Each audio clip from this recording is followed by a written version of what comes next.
പ്രധാനമന്ത്രി നരേന്ദ്രമോദി ന്യൂഡൽഹിയിൽ 62,000 കോടിയിലധികം രൂപയുടെ യുവജന കേന്ദ്രീകൃത സംരംഭങ്ങൾക്ക് ഇന്ന് തുടക്കമിടും.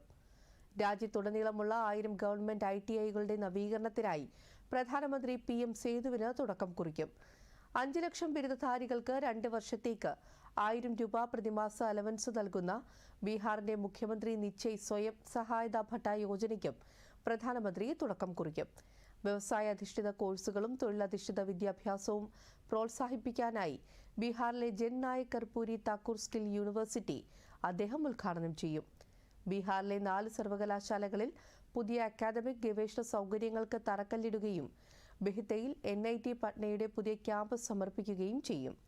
34 സംസ്ഥാനങ്ങളിലും കേന്ദ്രഭരണ പ്രദേശങ്ങളിലുമായി നവോദയ വിദ്യാലയങ്ങളിലും ഏകലവ്യ മോഡൽ റെസിഡൻഷ്യൽ സ്കൂളുകളിലും സ്ഥാപിച്ചിട്ടുള്ള 1200 വൊക്കേഷണൽ സ്കിൽ ലാബുകളും നരേന്ദ്രമോദി ഉദ്ഘാടനം ചെയ്യും.